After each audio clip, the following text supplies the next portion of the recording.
The winter sky over a frozen Russian field opened like a wound, and the Stuka crews knew the sound of it before they saw the smoke. A thin, keening trumpet that once meant panic on the ground, but now announced peril for the men within. From the moment they crossed the front, the Ju-87 became less a weapon than an exposed throat. Its dive-bombing brilliance turned to a series of mortal choices, made in a cramped cockpit under the most unforgiving of heavens. That single through line, that the very tactics that made the Stuka terrifying when the Luftwaffe ruled the air, also made its crews uniquely vulnerable when that rule faltered. Threads through every engine cough, every frozen hand on a throttle, every report of a disappearing wingman. At first, the Stuka was a promise. Pilots learned to read a countryside like surgeons read an anatomy. Strap yourself in, point the belly at a mark, and the aircraft would deliver a bomb with a precision that felt surgical. Dive down in a screaming arc, and the world narrowed. The earth filled the windshield. The ground rushed up. The pull of the dive stole breath and made muscles ache. And for a brutal moment, everything depended on one thing: control. Crews rehearsed the choreography until it became reflex. The Jericho Trumpet, an instrument fitted to some machines, added a cruel psychological edge on the ground, a rasp of inevitability. Those early seasons on the Eastern Front found entire Soviet columns halting at the sound of the Stuka. Tractors, horses, men scattered, and the effect of that concentrated terror was dramatic and immediate. Yet the same choreography that gave the Stuka its precision also built in fatal predictability. A dive bomber entering a steep dive was not weaving like a fighter or escaping like a fast twin-engine attacker. It followed a single, violent line down and then a climb out along a path set by physics and the pilot's hands. That predictability mattered little when there were no effective enemy interceptors overhead. It mattered very much when Soviet fighters arrived in numbers and when anti-aircraft concentrations learned the timing of the dives. A Stuka that bit the air could be followed on radarless Soviet airfields by ground observers, tracked by gunners with time and lead calculated to the second. The pilot's courage and skill counted for less than the simple geometry of a falling bomb and a converging enemy plane. For the crews, the air was a scoreboard of attrition. The Ju-87 was slow, heavily braced, and built for accuracy rather than escape. Its fixed undercarriage and thick wing struts made it less slippery in a dogfight than its enemies. On clear days, Soviet fighters could build an interception almost like clockwork. They learned the distances at which to launch, the angles to approach, and the choke points along the assault corridors. Pilots spoke of the sudden feeling of being hunted, a glint of metal behind a wing, the rasp of tracer, a vanishing wingman.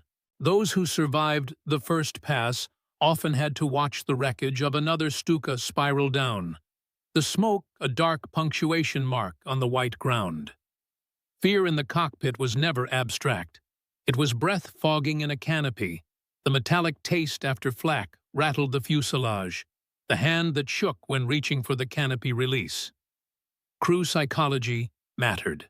Many Stuka pilots were not trained as fighters. They were specialists who had eaten, slept, and dreamed dive bombing. The company of experienced ground attack crews hardened into crews that trusted certain rituals. A sequence of flares, a radio call, a specific pull-out altitude. Break one ritual, and the pilot would feel naked. In the grinding winters of the East, that confidence faltered under salt and ice. Frost built on pitot tubes and on instruments. Carburetors misbehaved. There are accounts of pilots who, in the white blur of a snowfield, could not trust the altimeter and chose the honest shame of a near miss over the spectacle of a catastrophic crash.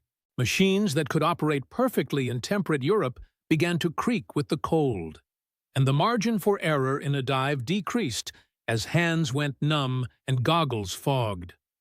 A hidden gem of design.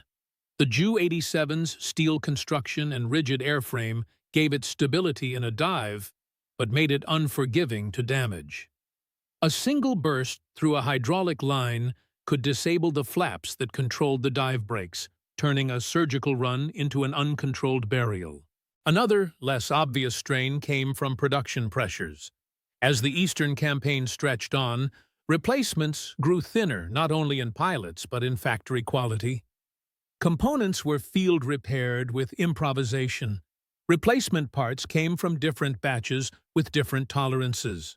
The Stuka that flew in 1941 shared little in common with its cousins in 1943 beyond a name, and crews often flew patched machines that betrayed them in moments of peak stress.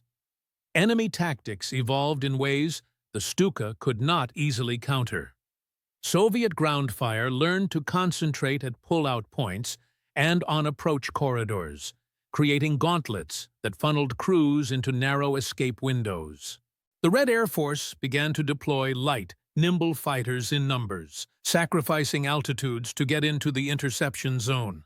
Soviet pilots were rougher at first, but they were relentless.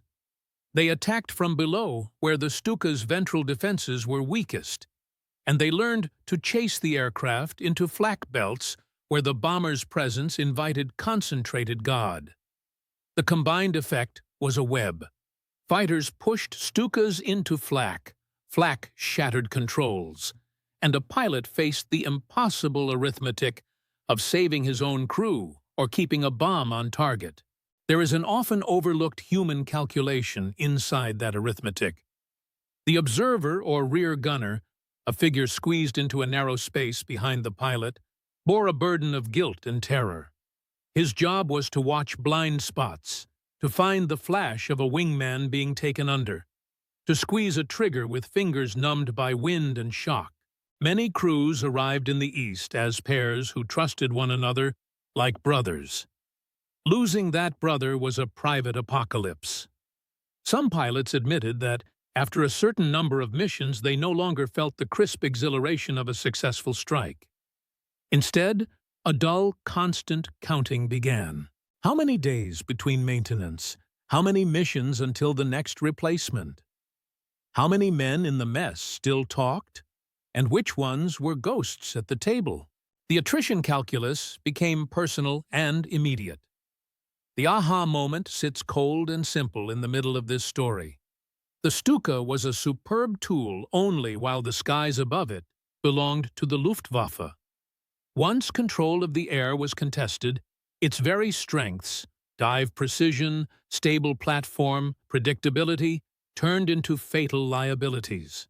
Without air superiority, the dive bomber was a bright target on a predictable line, a slow machine that could not outrun, outturn, or out-accelerate the emergent threat.